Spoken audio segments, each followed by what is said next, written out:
Some of the best advice I got was from an unassuming guru, and he was so gracious. He told me that in order to be successful and to help people, I needed to learn how to be trilingual.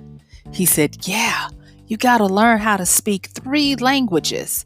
And when he stuck up those fingers, he counted them down. He said, "You have to learn how to speak simply, straightforward, and sometimes stupid for folks to get it." Got it? Good. Hey, this is MichelleSpiva, your practical priestess of wisdom, and I want to welcome you to today's podcast of Wisdom Smack. Mwah! So join me on the flip as we talk about how to put it on repeat. I'll see you then.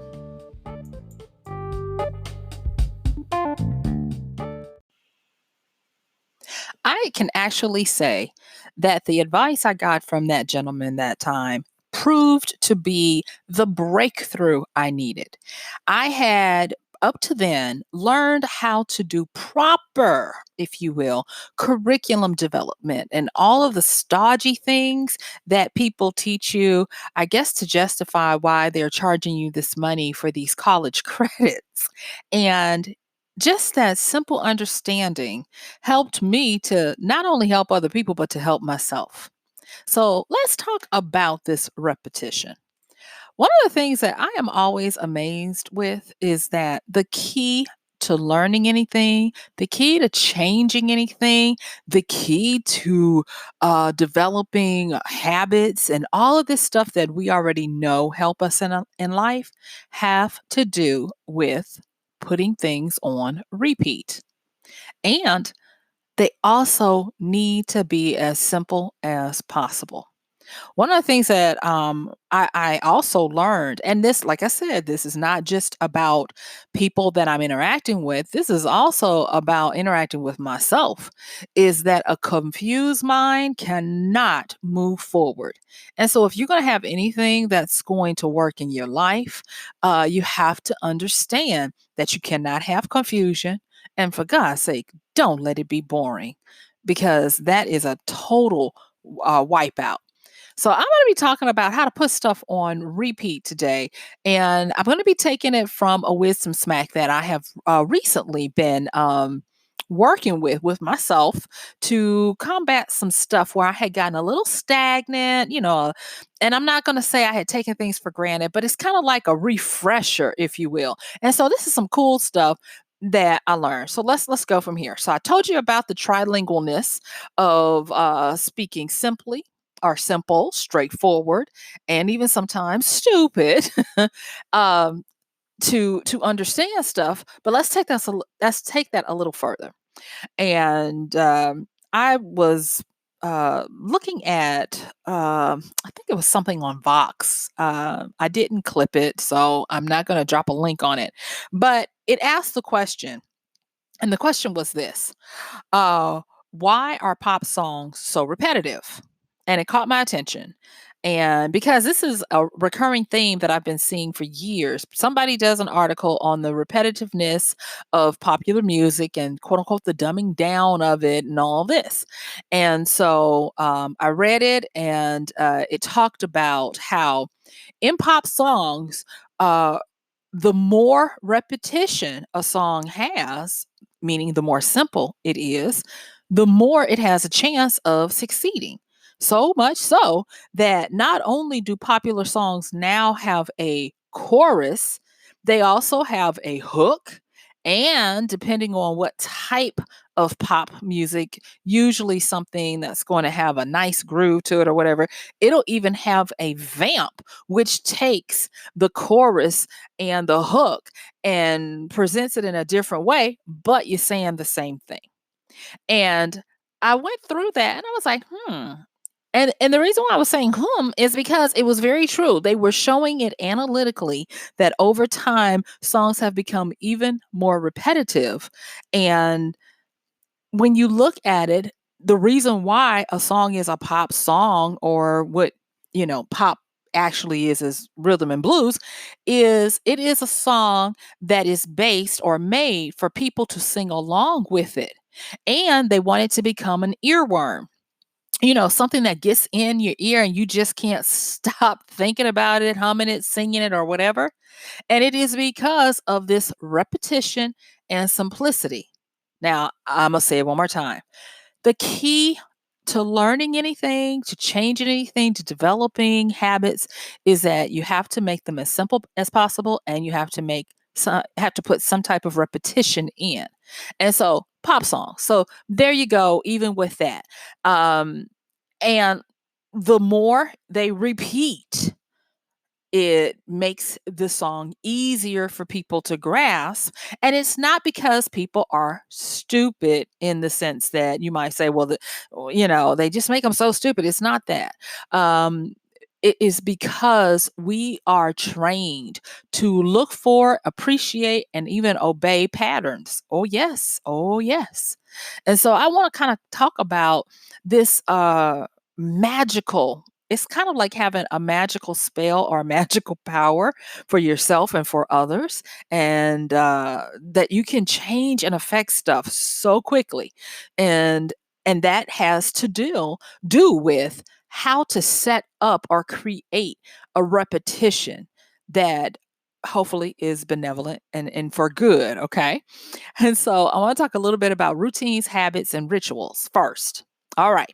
So routines, think about, routines as those things we do to get into a rhythm. With the changing of the seasons right now, you have people that have little kids or even big kids that are going back to school. And what is the one thing that parents want to try to get their kids on? You guessed it, a routine. And that routine has a pattern, it has a rhythm. And when people stay on a routine, they tend to get stuff done. If you get up at the same time, if you eat at the same time, if you do X, Y, and Z at the same time, you help yourself to become more probable in being able to accomplish what it is you're trying to accomplish. All right. Now, the thing with routines is routines can change and they do need to change for whatever is at hand. And therefore, routines are not necessarily the big dogs of repetition. Oh, no, no, no. We're not even there yet, but we're going to talk about the next level up, and that is habit. Yes. All right. So we've talked about habit many different times. I've talked about small micro habits. I've talked about what helps us to build a habit or update or override a habit. And so I think you got it pretty much on what a habit is, and all of that. Okay. So I'm not going to use time going back through a habit. Go back, check out some of the other podcasts, or, just use what you know. So, but I'm going to talk about the big one when we're talking about these repetitions and stuff. So, we've got routines, and those give you patterns and rhythms. We've got habits, those get into your subconscious, and they are things that you do without having to necessarily think about it because they involve a trigger that immediately sets you off, almost like Pavlov's dog with that bell ringing, and they're looking for their treat, their mouth is watering. So the big dog of these is to have rituals. Now you're like, Michelle, rituals? I'm not trying to go to church on this. And you don't have to. But I will say this is that when you couple the power of a routine, which can be periodic, with a habit, and you put a strategic, powerful, reverential meaning to it, oh my gosh, that is where the magic happens. So for instance, I'll give you one of the routines that turned into habits that became rituals in the household that I grew up in. And I hated it. Saturday morning ritual was getting up, changing the linen on the bed, washing clothes, getting all your chores done before noon so that you could have the rest of the day to play. That's the bill they sold us. Now, why was it a ritual? It was a ritual because of that reward and because of the attachment of, you guessed it, cleanliness is next to godliness. get in order and, get this stuff done. And I remember, and this is another thing too. When we got older, oh, this ritual was something else. Uh, we would have to iron our clothes for the week. I know I told the story one time when my grandmother was trying to teach me how to make my starch to starch my shirts and my jeans and stuff. And so I just thought about that again when I was talking about that story.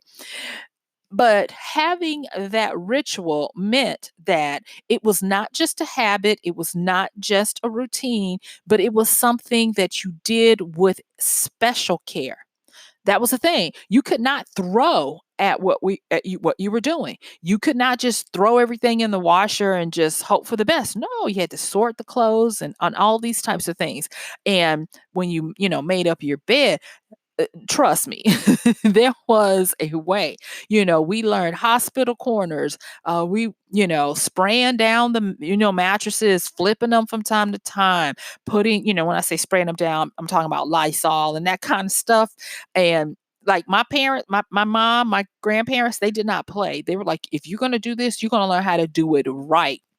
And they said, they taught us about taking pride in how you do your chores and how you take care of your things. They talked about how taking care of your stuff, it will last longer. And I even remember when I was a little kid, how my grandmother would say, you can enchant your life where your things will last longer because of this ritual of putting care into the habits and routines that you had around this cleaning. And she did the same thing with us with cooking and all of that. And so that in and of itself, I've just given you guys a major magical alchemy.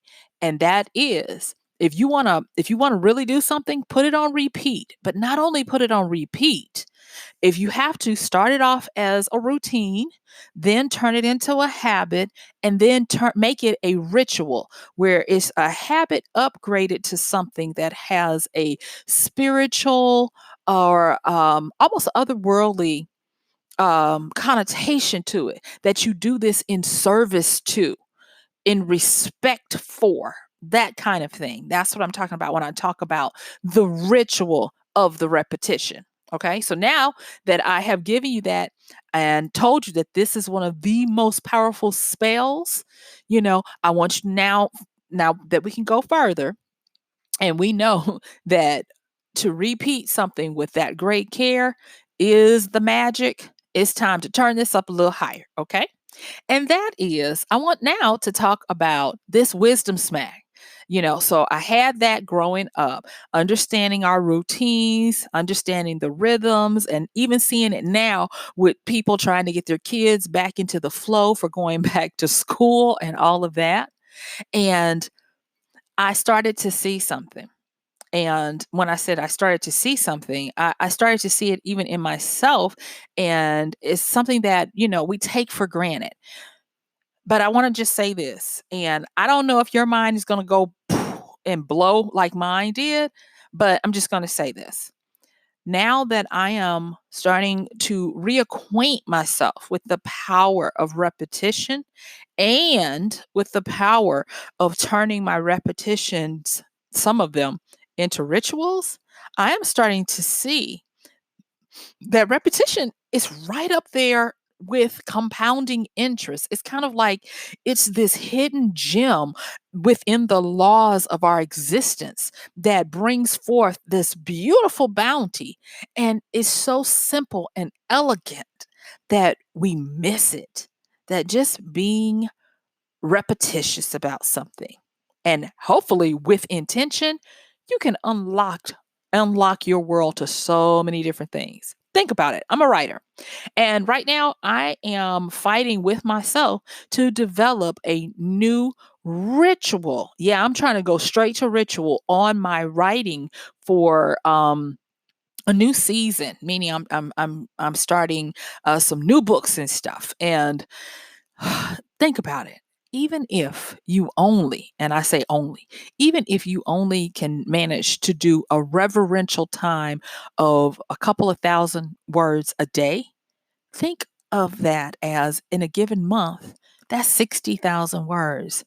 And for some people, that's a full novel. For me, I'm almost there at a novel because mine are like 75 to 90,000 words. But do you see how powerful that is? Right up there with that compounding interest. Same thing when you're trying to get in shape and you treat things as these repetitions and hopefully you turn them into rituals. It just unlocks so much stuff. And this is what the wisdom smack I have about that is that repetition directly communicates with the forces of will that give you the power to affect and change just about anything. Yeah, repetition does this. And get this, the more you make it where it is simple to act on it, it is straightforward, meaning that you're not confused. You don't have too many steps that you've got to do. You make it straightforward and it's concise. Oh my gosh. That right there is kind of like an arrow that hits the mark every single time. So, you see what I'm saying? Like, if I know that my new ritual is when I have my ritual time, I get out my first 2,000 words in respect for the writing, respect for the inspiration. It's kind of like my priming of the creative pump in reverence, not where I'm just trying to tear through something just to say I got it done. Yes, trying to move as fast as possible, but doing it with full knowledge that I am doing it with that care that my grandmother and my mother instilled in me when we were taught how to do our chores. I even think about how my mom used to have these little switch brooms and, their little handheld little switch brooms. And she would be like, you are not done sweeping the floor until you have swept the corners of the baseboards and all around the edges. And if a lot of times taking the switch broom up the wall to make sure you get the dust and things that are on the wall as well when you sweep. I mean, just those little finishing touches.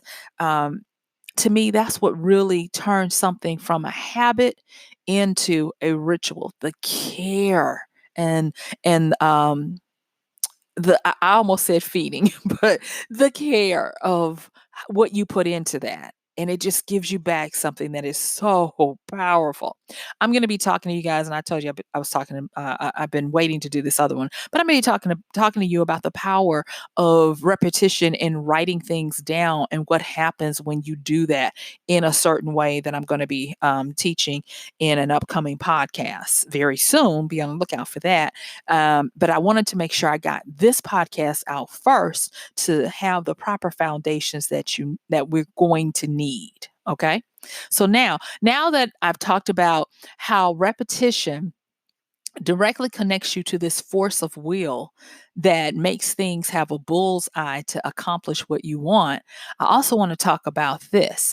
And that is that repetition not only connects with a internal force of will, but it also contains within it, depending on how you approach your repetition of what you're going to do, because we're talking about conscious repetition, okay? Stuff that you consciously do. You can embed in your repetition commands, directives, and authority that will directly work on your subconscious. How can I say that with such conviction? Think about jingles, sayings, and even micro actions. Why is it that you can be 100 years old and still remember a jingle from when you were a kid? I know people now. I was doing a consult with someone who's going to be writing, and we were talking a little bit about some grammar stuff. And I started singing one of the Schoolhouse Rock jingles. And I remember those when I was a baby, a little kid. And I'm talking about conjunction function. I'm talking about adverbs, lolly, lolly, lolly, get your adverbs here. And I'm just like, wait a minute. And I didn't even have to think about it. Those jingles and those little repetitious, simplistic statements stayed with me to help me all these years later. I ain't gonna tell you how many, but trust me, it's a lot of them. All these years later, to recall them for an example on proper grammar in something that we were working on. And we had a good laugh about it. But that just sold me that you when I'm telling y'all, if you are a Harry Potter lover, I'm telling you, this is about as real as you're going to get to expectos patronus or whatever you want to do with that wand. You make something full of repetition, and especially if you put it in the realm of it becoming a ritual, oh my gosh. Yeah, it can become that powerful. So let me drive this on home with some more things that I just want to talk about real quick, and then we're going to review. And I want you to go out there and try it for yourself. Write me, tell me the wonderful things that start to happen in your life. You're going to be surprised and stoked and all this stuff. And so, uh, there is a secret to this that if you don't get this part right, then you'll mess up the whole thing. And it's weird because it came from a saying that people didn't realize was being embedded. And this saying, I'm in America, and you might have heard it too, but this saying was from a laundry detergent commercial years and years ago. And the saying was rinse and repeat. And then it became a direction on a lot of items that you would read. They would tell you all the stuff you need to do, and then they would say rinse and repeat. And what I found was when I construct my new repetitions, they're kind of like recipes to me, like I said before, alchemy, all of that kind of stuff. What I make sure that I put on there as an internal prompt and reminder to me is rinse and repeat. Now, I was talking with someone who is a therapist like me, and we were talking about some stuff that we had learned years ago to round ourselves out. And I probably need to do a podcast on how to how to round out your knowledge, so that you can pull from different things. So, anyway, we had done this quick little NLP class, and it talked about how to set nesting loops, open them and close them, and all this kind of stuff. And what I realized was that rinse and repeat is a loop. It's a nesting loop that you can put in, and the brain responds to it so powerfully. Remember when I talked about how repetition within it, you can put commands, directives, and authority that will work on your subconscious? Well, I just gave you this. When you set up what you're going to do, write it out. And then you say or write it out, rinse and repeat. And that is a closing statement that becomes a nested loop within you that you continue to do what you said you were going to do. Now, remember, you want to make this as simple as possible. And if need be, borrow from what this guru told me years ago that you want to be trilingual. You want to be able to make it very simple, straightforward, and even stupidly easy if you need to. Because when he said stupid, he was talking about easy. Okay. Don't make it convoluted, and don't bog it down with too many steps. Just make sure that you pick the steps or the components, the bare minimum, that those that are on that paper and what you're willing to do or doing are the ones that fought and won their right to be in this process of what you're going to do. I want to give you a few examples. So, for instance, I've been working with another client on working with some core principles that they want to start to deeply ingrain. And so, what they did was, is they said, I want they said, I want 5 core principles. And they said, I want something that's simple. Because after I did this kind of teaching with them, I was like, okay. And they don't have a problem with me sharing this because it's not anything, big. But their core principles that they wanted to deeply ingrain in themselves and in their family was this. And that was they wanted to tackle how they lived, how they learned, how they looked at things, how they leaned into or against arguments and, thoughts, whatever it might be, and how they loved. And so those were the 5 core pillars that they established. And I thought it was brilliant. And so with each one of them, they picked a trio of actions on, and I'm not going to tell you that part because that is theirs, but it made it so easy because they had 5 core principles that they wanted to deeply ingrain. They made them all L's so that they could understand them. And then they only did or chose 3 things that made it where they could easily remember each component. So we call that chunking, but they did that. And I had them make sure that they put that um, little thing in there, that little secret, rinse and repeat. And again, I was like, this is just so powerful because what it does is it helps them. And hopefully, if you decide to use it, it helps you to learn how to focus on repeating the same core principles that can rule your life. And I'm going to tell you, even if you just decide to borrow this, yeah, I'm going to give it to you. You can borrow it. If you want to set up your core principles with 3 actions that you're going to do that are going to guide how you live, how you learn, how you look at things, meaning how you think, how you lean into or against arguments, meaning that covered their emotions about stuff, and then how you love. Oh my gosh, the sky is the limit. I'm telling you, the sky is the limit.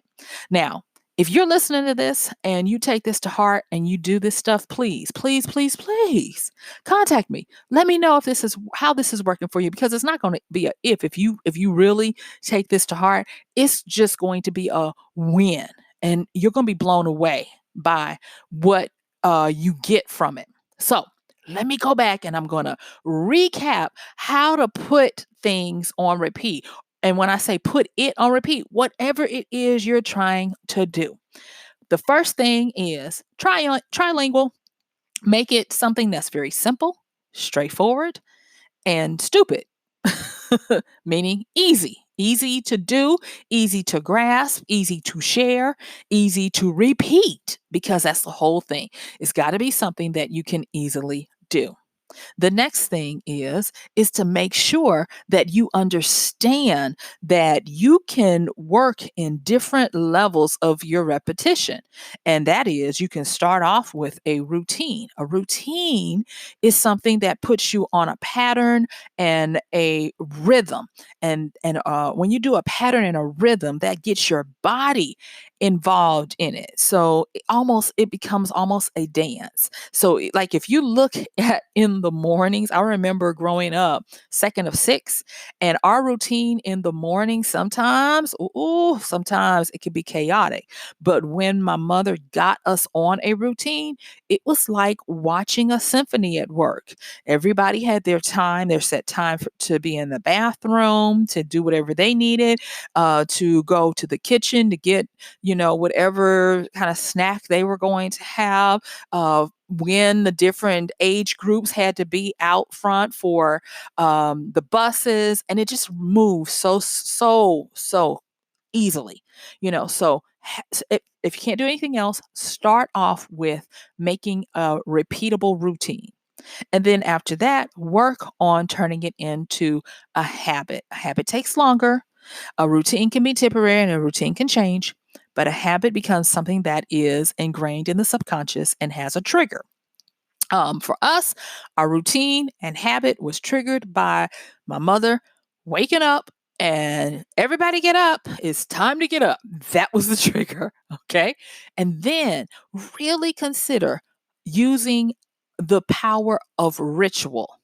where it has a spiritual significance of great meaning to you, where you take more care and you look at it with reverence in what you do, and you do it to the best of your ability. Okay. All right, so now that we have that, I want to make sure that you now understand the powers that be with your repetition, and understanding that repetition taps into the forces of will that can get something directly into your subconscious to help you, where it will change your life. Understanding that you can actually embed commands, directives, and authority to work on your subconscious. Remember jingles and sayings? And then use that secret of rinse and repeat to lock it into your subconscious, to tell your subconscious, we're going to keep doing this day in and day out. And then work with, if you want to, setting up some core principles that you put on repeat that can guide your entire life. All right. So guess what? Yes, my time is up. I do want to thank you for yours. This has been MichelleSpiva, your practical priestess of wisdom, with another podcast of Wisdom Smack. Mwah. I am going to see you tomorrow. Check the show links on ways to support us, and please consider using our Amazon link at michellespiva.com/AMZ when you do all of your Amazon shopping. Bye.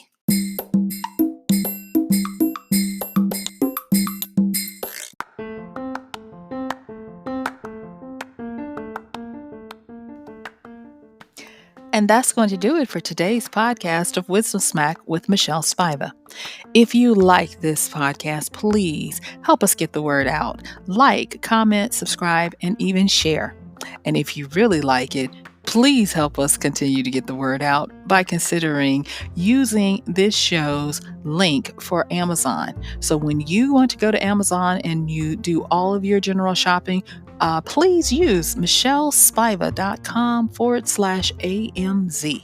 It's simple as that. It doesn't cost you anything extra, and this show might receive a little bit of commission that will go towards helping to further get these episodes out to you and to others. So thank you so much for listening. This has been MichelleSpiva with Wisdom Smack. Bye.